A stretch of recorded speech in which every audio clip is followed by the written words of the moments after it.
भाई साहब ये स्कूल में ट्रैक्टर सा कैसा चल रहा है, किसी आवाज ही आ रहा है। मैं नहीं बताऊंगा। तो रहने दो फिर। बड़ा हरामी हो। बंदे तो खड़े हैं ना बता भाई, जाके देख लेंगे हम तो। आप कुछ भी अच्छा हो रहा है ऐसा देखा ही नहीं। ऐसा पहले कभी नहीं हुआ। ऐसी आवाज आ रही है इधर क्या हो रहा है ग्राउंड की तरफ इधर से आ रही है आवाज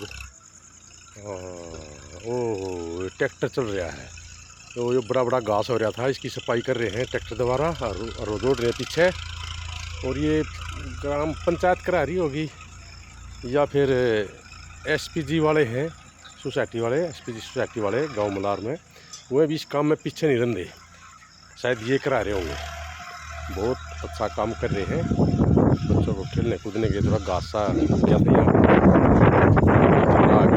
बहुत बढ़िया काम करे वाह जी वाह वाह क्या बात है ट्रैक्टर वाला की जय हो सही पकड़े हैं।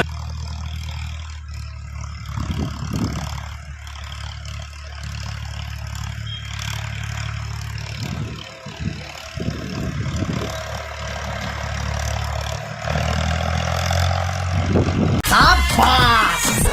You're शाबाश।